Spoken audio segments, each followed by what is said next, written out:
والدین کہہ تو دیتے کہ ہم اسکول نہیں جاتے، شاید میں روک لیتی۔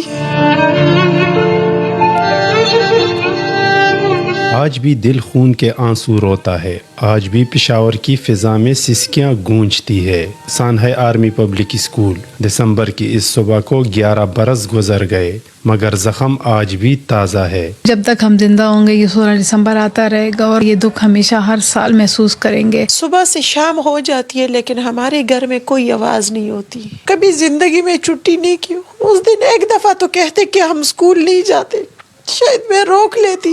16 دسمبر 2014 144 چراغ بجھ گئے جن میں 132 معصوم بچے بھی شامل تھے۔ وہ بچے جو خواب دیکھتے تھے، جو ماں باپ کی امید تھے، اب صرف یادیں رہ گئی۔ سعدیہ گل خٹک میری بڑی بیٹی تھی، میں نے جو وقت گزارا وہ نہ فراموش کرنے والی وقت تھا۔ کورس کی کتابوں کے علاوہ وہ جرنل کتابیں پڑھا کرتا تھا۔ غسان سے اساتذہ متاثر تھے۔ سانحہ اے پی ایس نے پوری قوم کو ہلا کے رکھ دیا۔ یہ قربانی دہشت گردی کے خلاف جنگ میں ایک فیصلہ کن موڑ ثابت ہوئی۔ نیشنل ایکشن پلان نافذ ہوا اور قوم نے دہشت گردوں کے خلاف ایک صف میں کھڑے ہونے کا عزم کر لیا۔